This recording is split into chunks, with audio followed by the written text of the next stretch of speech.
रेवाड़ी में एक साथ 4 पेट्रोल पंप की लूट की वारदात को अंजाम देने वाले बदमाशों को रेवाड़ी पुलिस ने पकड़ लिया है, जिनमें से 2 बदमाश राजस्थान गुजरात बॉर्डर पर पकड़े गए हैं, जबकि तीसरे की गिरफ्तारी बहादुरगढ़ से हुई है। वारदात में प्रयोग की गई कार भी रिकवर हो गई है। वहीं आरोपियों को कोर्ट में पेश कर रिमांड पर लिया गया है। 11 दिसंबर की शाम को 7 बजे से 7:30 के बीच में धारवाड़ा थाना क्षेत्र में नेशनल हाईवे पर जो 4 पेट्रोल पंप पर लूट की वारदात हुई थी, उस वारदात को जो वारदात में शामिल आरोपी थे उनको पकड़ने के लिए जो है स्पेशल टीम का गठन किया गया था। उसमें डीएसपी अमित भाटिया के नेतृत्व में जो है 6 टीमें कुल लगाई गई थी। तो उसमें पुलिस को सफलता मिली है। जो उस घटना में आरोपी शामिल थे उनमें से 3 आरोपियों को अब तक कुल गिरफ्तार कर लिया गया पुलिस द्वारा, जिसमें से अजय उर्फ मोटा और रोहित, ये दोनों जो आरोपी हैं वारदात में खुद शामिल थे। जबकि तीसरा आरोपी विकास जो है इनको आरोपियों को आश्रय देने के लिए उसको धारा 212 आईपीसी में जो है गिरफ्तार किया गया है। ये जो वारदात है, इस वारदात को अंजाम देने के लिए स्विफ्ट गाड़ी का प्रयोग किया गया था। वो स्विफ्ट गाड़ी भी पुलिस द्वारा जो है बहादुरगढ़ से रिकवर कर ली गई है और जो अन्य आरोपी है उनकी पहचान कर ली गई है और उनको गिरफ्तार करने के लिए अभी विशेष प्रयास जारी है। सर, ये कोई गैंग थी या जो पकड़े गए हैं? हाँ, ये एक गैंग है, क्योंकि अगर हम इसमें जो आरोपी पकड़े गए हैं उनका क्रिमिनल रिकॉर्ड भी देखें या उनकी जो पूर्व में वारदातें हैं उनको भी देखें, तो जो स्विफ्ट गाड़ी का उन्होंने प्रयोग किया था यहाँ वारदात करने के लिए, वो राजस्थान के प्रागपुरा जो रूरल जयपुर का जो पुलिस उनका ज़िला है वहाँ से छीनी गई थी। तो उस वारदात में उस गाड़ी को स्विफ्ट को छीनकर अगले दिन जो है 4 दिन बाद यहाँ पर उसके द्वारा वारदात की गई थी। और जो इसमें आरोपी गिरफ्तार हुआ है अजय, उसके खिलाफ़ पूर्व में भी जो है लूट के और आर्म्स एक्ट के और मर्डर के मुकदमे दर्ज हैं। और ये अजय है रहने वाला, अभी फ़िलहाल जगतपुरा थाना बादली क्षेत्र में रह रहा है, अभी वहाँ का रहने वाला है और फ़िलहाल ये बहादुरगढ़ में रहता है। अभी जैसा मैंने आपको बताया कि फ़िलहाल हमने वो गाड़ी जो वारदात में प्रयोग हुई थी वो पुलिस ने कब्ज़े में ले ली है अपने, लेकिन उसके अलावा अभी जो मुख्य आरोपी जो है रोहित गिरफ़्तार किया गया, जो कि वारदात के समय गाड़ी में यहाँ पर साथ में आया था। तो उसकी आज पुलिस जो है उसको कोर्ट में पेश करके उसकी पुलिस कस्टडी जो है पुलिस रिमांड हासिल करेगी और जो हथियार है या जो लूटी गई रकम है उसकी वसूली के लिए उसको रिकवर कराने के लिए प्रयास किया जाएगा। सर, प्लानिंग के तहत ये टारगेट किया गया था इन्हीं पेट्रोल पंपों, तो क्या पीछे रैकी की गई थी या इन्हीं को क्यों टारगेट किया गया एक साथ? उसमें विशेष ऐसी कोई जानकारी अभी तक सामने नहीं आई है कि इन्हीं पंप्स को क्यों टारगेट किया गया। जो आरोपी चारों में से जो एक गाड़ी में था जो अब गिरफ़्तार किया गया है, उनके द्वारा ये बताया गया है कि वो हड़बड़ाहट में और बहुत ज़्यादा जल्दीबाजी में, क्योंकि उनको उम्मीद ये थी कि हमें ज़्यादा पैसे मिलेंगे एक पंप पे, लेकिन ऐसा हुआ नहीं उन्हें, तो इसलिए उन्होंने लगातार जो है एक के बाद एक पंप पर ये इस तरह की वारदात को अंजाम दिया है। लिंक पहले से की गई थी वारदात की, इसकी प्लानिंग पहले से की गई थी। प्लानिंग में जो है जो अजय उर्फ मोटा जो है व्यक्ति जो पहले गिरफ़्तार किया गया आरोपी, वो इसकी प्लानिंग में जो है शामिल था। सर, अजय को पहले भी कहीं गिरफ्तार किया गया है? हाँ बिल्कुल, वो जो मैंने आपको मुकदमे बताए हैं 2 लूट के हैं आर्म्स एक्ट के राजस्थान में थाना सीकर में, इसीलिए इसको हम इंटरस्टेट गैंग भी कह रहे हैं, क्योंकि इस गैंग के जो सदस्य हैं उनके द्वारा जो है राजस्थान में भी और हरियाणा में भी कई बार आते हैं। बेल पे था या इसको प्रोडक्शन वारंट पे लिया? नहीं, ये बाहर बेल पे था। इसको गिरफ़्तार किया गया, प्रोडक्शन वारंट पे नहीं लिया गया, इसको गिरफ़्तार किया गया। सर, सीकर का है तो किसी राजू ठेठ या लॉरेंस बिश्नोई से कोई संपर्क नहीं, किसी बड़ी गैंग से अभी तक इन लोगों का संबंध सामने नज़र आया नहीं है, लेकिन जैसा मैंने बताया कि जो बाकी आरोपी बचे हुए हैं उनकी गिरफ्तारी के दौरान और हम इसमें पता लगाएंगे, लेकिन अभी तक किसी और गैंग से इनका कोई संबंध नहीं है।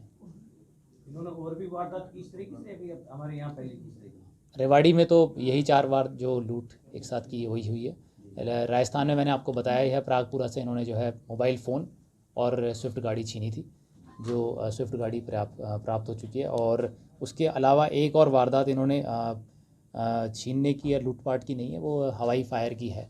वो झज्जर में हुई है। उसके बारे में हम और सूचना जो अभी निकाल रहे हैं। ये इसके बाद इस वारदात के बाद पहले इससे इस वारदात के बाद तो इनके पीछे जो है पुलिस लगातार लगी हुई थी। और इसको जो हमने आरोपी को गिरफ़्तार किया है रोहित को, उसको हमने आबू रोड राजस्थान के सिरोही ज़िले से जो है उसको गिरफ़्तार किया गया है। वारदात के बाद वहीं चले गए सर वहीं या वहीं चले। अब रोड चला? हाँ, सीधा नहीं, मतलब पीछे पुलिस इनके लगी हुई थी, तो पीछे लगते लगते जब वहाँ तक जो इनके पीछे पुलिस पहुँची और वहाँ से इसको गिरफ़्तार किया गया। ये राजस्थान में छिपे थे जाके यहाँ से वारदात। हाँ, मतलब जहाँ से गिरफ़्तार किया है वो अलग अलग जगहों पे छुपते छुपाते जो है राजस्थान की तरफ इनकी लोकेशंस या जो हमारी टीमें इनके पीछे लगी हुई थी, तो वहाँ जाके इनको फाइनली एक आरोपी को वहाँ से गिरफ़्तार किया गया। बाकी भी 3 आरोपी जो हैं उनके भी पीछे लगी हुई है टीमें, और जल्दी हमें उम्मीद है उनको भी गिरफ़्तार हम करेंगे। सर अगर तीन हरियाणा से ही है या सर ये भी आउट ऑफ स्टेट? बाकी जो है हाँ, हाँ वो हरियाणा से ही हैं आरोपी। खासतौर पर सर हाईवे पे क्राइम रेट बढ़ रहा है, तो कुछ खास अलग से पेट्रोलिंग की जाए। जैसे अलग अलग बूथ भी बनाए थे हाईवे पे, लेकिन अभी देखते हैं खाली रहते हैं। पेट्रोलिंग जैसा पेट्रोल पंप वालों से बातचीत होती है, पेट्रोलिंग भी नहीं होती, तो वजह ये रहती है कि क्राइम रेट उसकी वजह से भी बढ़ रहा है। और ये भी ये से बॉडी लेके आता है, डंप यहाँ करके चले जाते हैं। शायद क्रिमिनल्स को भी लग रहा है कि आसान जगह है ये जहाँ पे पकड़े नहीं, इस तरह का अगर हम क्राइम का जो डेटा है वो देखें पिछले वर्ष का और इस वर्ष का, क्राइम में लूट की या इस तरह की बढ़ोतरी नहीं है, बल्कि उसमें कमी आई है। लेकिन ये जो बात है कि भाई पेट्रोल पंप के जो ओनर्स हैं या जो उनके चलाने वाले लोग हैं, उनसे हम लोगों ने भी एक इस वारदात के बाद जो है एसोसिएशन के साथ मीटिंग करी है, और उनकी जो ये बात थी कि भाई हमें लाइसेंस दिए जाएं, आर्म्स लाइसेंस, ताकि हम भी जो है वहाँ गार्ड रख सकें, लाइसेंस गार्ड। वो हमने उसको बता दिया है कि अप्लाई कर सकते हैं, उनके लाइसेंस जो है उनको दिए जाएंगे। उसके साथ साथ जो पुलिस की पेट्रोलिंग बढ़ाने की बात है, उसके बारे में भी उनके साथ बातचीत करके इसका एक मैकेनिज़्म तैयार किया जा रहा है कि किस तरह से पुलिस की जो पेट्रोलिंग है उसको इंश्योर किया जा सके। तो उसमें हम अभी एक रजिस्टर हर पेट्रोल पंप पे रखवा के और PCR का टाइम फिक्स करेंगे, ताकि वो हर पंप पे जो है कम से कम 2 घंटे में एक बार एक PCR ज़रूर जाए वहाँ पर। एक हाईवे पे CCTV कैमरेज का भी उसके लिए कल भी मीटिंग आप लोगों ने देखा होगा हमारे जो हुई थी अधिकारियों के साथ, उसमें NHAI के ऑफिशियल्स को बोला गया है कि वो लगाएं। तो वो NHAI ने ये बताया कि फ़िलहाल वो कंस्ट्रक्शन वहाँ पर फ्लाईओवर का जब स्टार्ट होगा उसके बाद वो लोग लगाएंगे, लेकिन हम उनसे लगातार संपर्क में हैं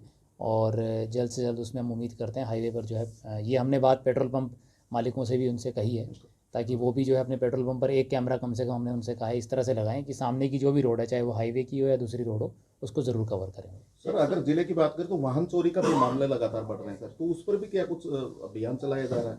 नहीं, वाहन चोरी में पीछे भी हमने गैंग पकड़े हैं, और अभी रिसेंट में 2-3 वारदातें जो है हमारी हुई है वाहन चोरी की, तो वो भी हमारे संज्ञान में है। इसी प्रकार से उसमें स्पेशल एफर्ट्स करके और जो कैमरे की फुटेज आई है उसके आधार पे, या जहाँ से वाहन लावारिस हालत में मिले भी हैं हमें कुछ वाहन, तो उसके आधार पे उसमें प्रयास किए जाएंगे। सर एक शहर की व्यवस्थाओं की अगर बात करें, पूरा शहर ट्रैफिक जाम के कारण परेशान है।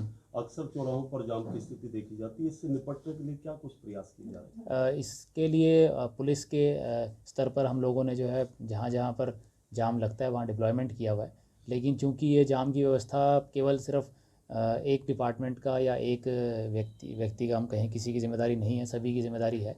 तो जो देखने में आया कई जगह नो पार्किंग जोन में भी लोग व्हीकल्स खड़ा कर रहे हैं, उसमें हमने नगर परिषद से आग्रह किया है कि वो जो है नो पार्किंग को इम्प्लीमेंट करने के लिए व्हीकल्स को टो करे, उसके लिए वैन लगाए, और वो पीछे अतिक्रमण हटाने का उन्होंने कैंपेन भी स्टार्ट किया है इसी दिशा में।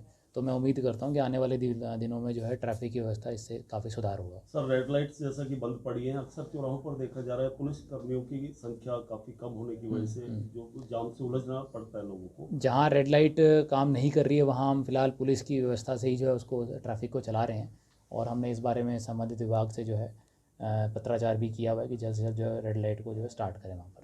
एक सर जिस तरह से बोडियाँ 3-4 बोडियाँ मिली, 4 लूट हो गई, रात को भी एक बंदा साबी फ्लाईओवर से गिरा और वो काफ़ी देर तक तड़पने के बाद उसको मार दिया। कहीं ना कहीं मानते हैं पुलिस के स्तर पर भी कहीं जो कल आप सर्विलेंस है उस पर कमी है, उस पर कोई कार्रवाई नहीं, ये आप अगर देखेंगे हाईवे पर जो पेट्रोल पंप की लूट की वारदात है, तकरीबन 2 से 2.5 साल बाद इस तरह की वारदात हुई है। तो इससे ये पता लगता है कि ज़रूर ये वारदात हुई है, लेकिन ये कहना कि इसमें कोई लापरवाही या कमी, बहुत लंबे समय बाद अंतराल के बाद जो है इस ज़िले में पेट्रोल पंप पर लूट की वारदात हुई है, और उसमें भी पुलिस ने विशेष प्रयास करके जल्द से जल्द आरोपियों को आइडेंटिफाई कर लिया है। बाकी जो एक है कि 2 डेड बॉडीज़ ज़रूर मिली हैं, तो उस बारे में भी हमने ये कोशिश कर रहे हैं एनालाइज़ करने की कि क्या कारण हो सकता है कि यहाँ पर वो बॉडीज़ को डंप किया गया है, और उसमें भी हम जल्द से जल्द सुधार करेंगे। और एक रात को भी सर बंदा एक्सपायर हाँ, हुआ है, साबिक लाइफ अभी से पोस्टमार्टम उसमें होना बाकी है। उस मामले में गाड़ी जो है वही गाड़ी मौके पे रोड मिल पे गई है, खड़ी थी और लैपटॉप भी फिर है। मतलब नहीं, गाड़ी भी वही मौके पे है, लैपटॉप भी है, गाड़ी चालू हालत में थी, तो जिससे पता लगता है कि अभी प्राइमा फेसाई इसमें कोई क्राइम का एंगल नहीं है, लेकिन फिर भी वो जैसी बॉडी का पोस्टमार्टम होगा तो उसमें और बात क्लियर हो जाएगी। ठीक है सर। Thank you. रेवाड़ी से कुलदीप सैनी की रिपोर्ट। देखते रहें अजीत समाचार।